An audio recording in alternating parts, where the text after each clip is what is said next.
Sebelum aksi, lihatlah canda tawa kami. 'Cause I'm lost in the way you move, the way you feel.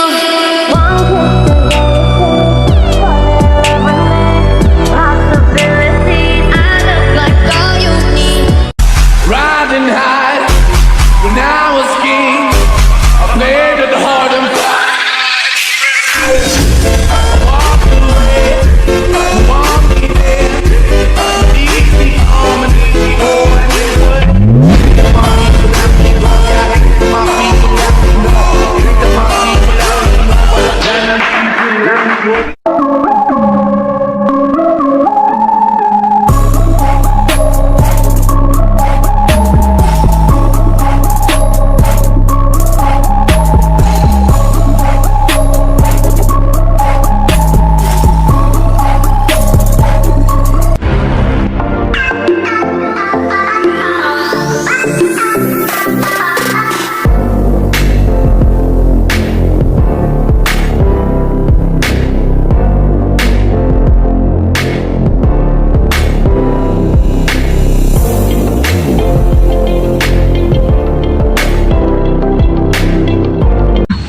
Assalamualaikum warahmatullahi wabarakatuh.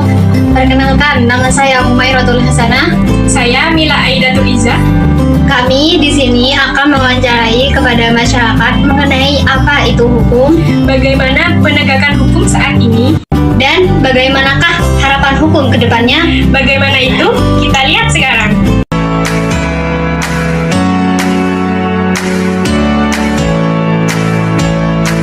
Di sini saya akan mewawancarai kepada salah satu masyarakat di daerah kami, yaitu dengan Bapak siapa ya Pak? Bapak Adi. Ade. Dengan Bapak Ade. Baik, langsung saja ya. Menurut Bapak, hukum itu seperti apa Pak? Hukum itu adalah suatu aturan.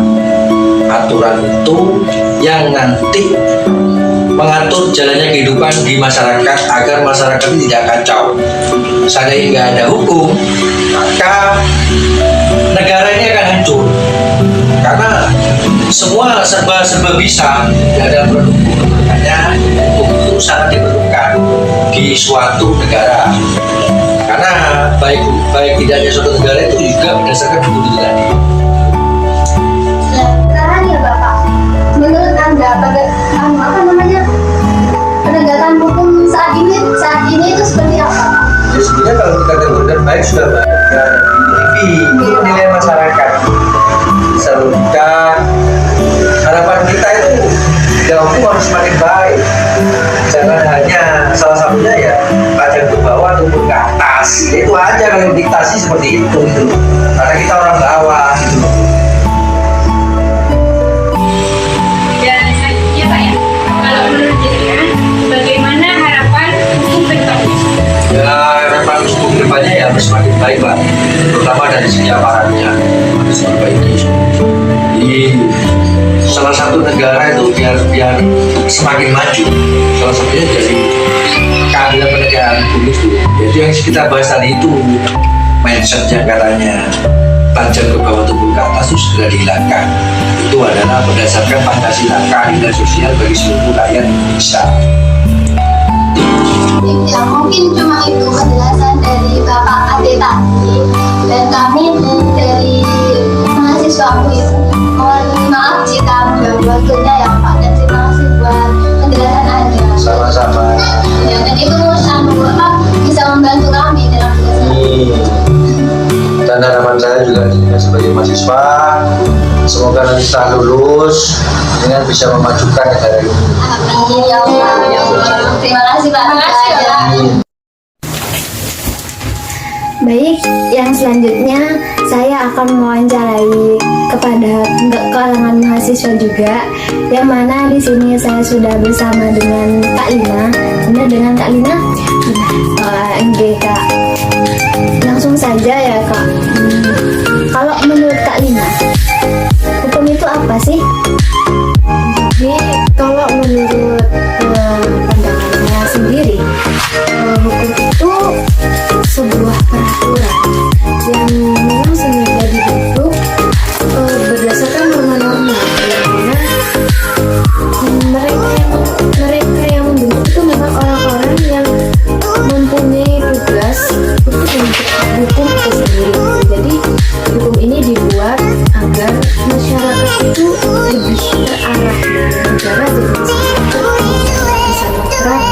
gitu. Juga agar masyarakat itu mempunyai batasan-batasan. Jadi kan dengan adanya hukum atau peraturan ini, jadi ada batasan gitu bagi masyarakat. Jadi kan bagi hidupnya itu lebih bisa terarah gitu kan. Kalau seumpamanya tidak ada hukum kan jadi tidak ada batasan. Jadi kayak hidup mereka itu gimana, bingung gitu. Iya. Nah, tadi kan Kak Lina udah jelasin nih definisi hukum sendiri itu seperti apa.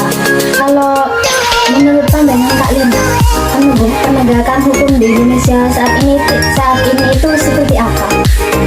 Penegakan hukum. Jadi kalau menurut saya sendiri Jadi Kak, pandangan sampai itu kayak gimana? penegakan hukum di Indonesia saat ini tuh masih terbilang masih belum bisa dikatakan bagaimana itu pasti kok dikatakan lemah, karena hukum di Indonesia itu bisa terjadi. Benar kan? Ya contohnya ya itu, selain hukum itu bisa diperjualbelikan, seolah-olah hukum itu hanya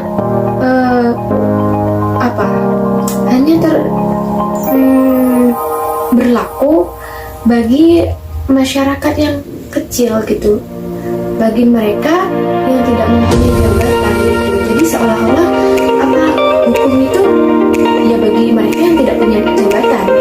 Untuk mereka yang punya jabatan, hukum no problem, tidak masalah gitu. Ya apa sih, hukum kan bisa diperjualbelikan, itu menurut mereka nilainya tinggi, yang kaya gitu. Jadi kurang ya menegakkan hukum di Indonesia menurut saya gitu. Tadi kan penegakan hukum nih. Kalau sekarang menurut Kak Lina, harapan hukum ke depannya itu gimana? Harapannya. Oh, kalau saya sendiri ya, harapan hukum itu kuat gitu. Jadi bagaimana sekiranya hukum itu tidak diperjualbelikan oleh mereka-mereka yang punya jabatan atau yang kaya gitu. Jadi hukum itu bisa sama rata antara mereka yang berdosa dan mereka yang punya pendidikan. Ya, bagaimana sih cara agar hukum itu bisa kuat? Ya, dari generasi-generasinya kan. Ya, kayak Mbak sendiri sebagai mahasiswa gitu kan, mahasiswa hukum, gimana sih nanti caranya agar hukum itu bisa kuat, bisa lebih adil gitu kan. Apa ya, dengan hukum itu bisa diperjualbelikan di Indonesia ini menjadi negara sudah maju gitu.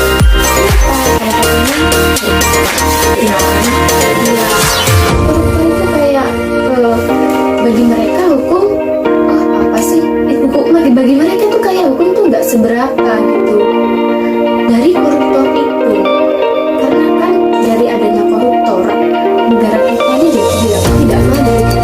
Kenapa? Karena banyak sekali dampak negatif yang mereka berikan kepada kita sebagai masyarakat. Ya tentunya ekonomi kita itu semakin rendah jika terus menerus koruptor itu tidak diberantas, atau mungkin di Indonesia ini memang sudah diberlakukan tapi masih kurang gitu. Masih kurang.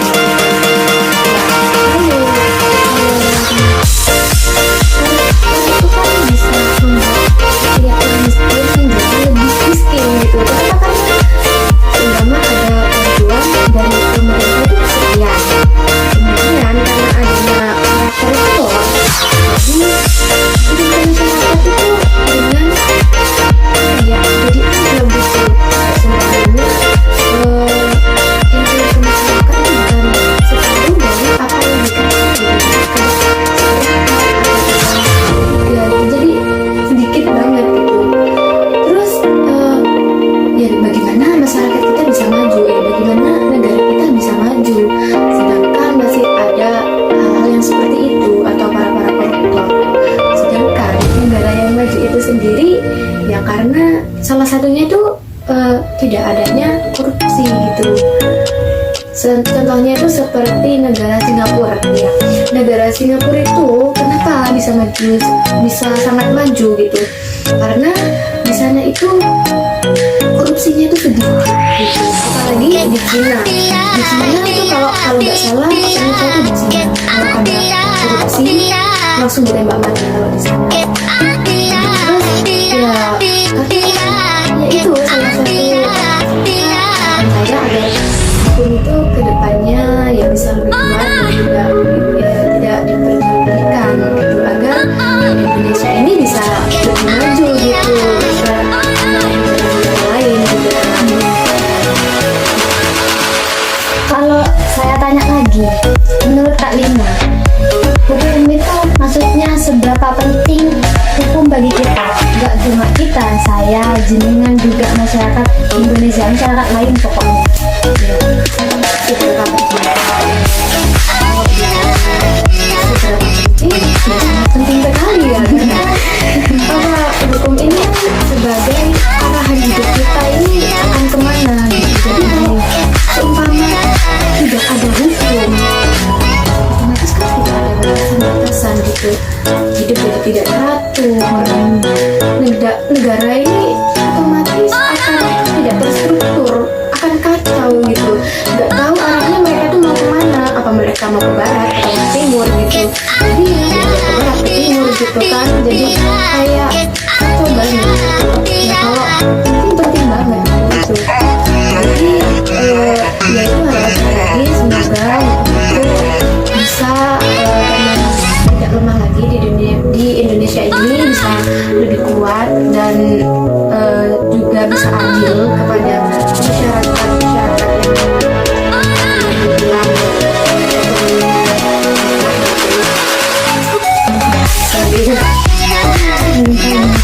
terima kasih.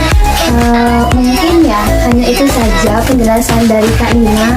Saya sangat berterima kasih dan juga terima kasih atas saran dan juga partisipasi waktunya karena sudah meluangkan ya waktunya untuk saya. Sama-sama. Mungkin hanya itu saja. Baik, yang selanjutnya saya akan mewawancarai kepada salah satu masyarakat yang mana di sini saya sudah bersama dengan Mbak Siapa Kontas. Langsung saja yang pertama, menurut Mbak, hukum itu apa? Hukum itu sesuatu yang mengikat kehidupan manusia. Di sangat kayak gini, kita hidup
video dari kami.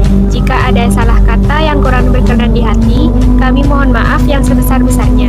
Ingat, kamu dapat hidup tanpa kebaikan, tetapi kamu tidak dapat hidup tanpa keadilan. Hukum adalah ketertiban, dan hukum yang terbaik adalah ketertiban yang baik. Ingat, apabila keadilan itu lemah, maka prasangka akan menjadi lebih kuat. Assalamualaikum warahmatullahi wabarakatuh.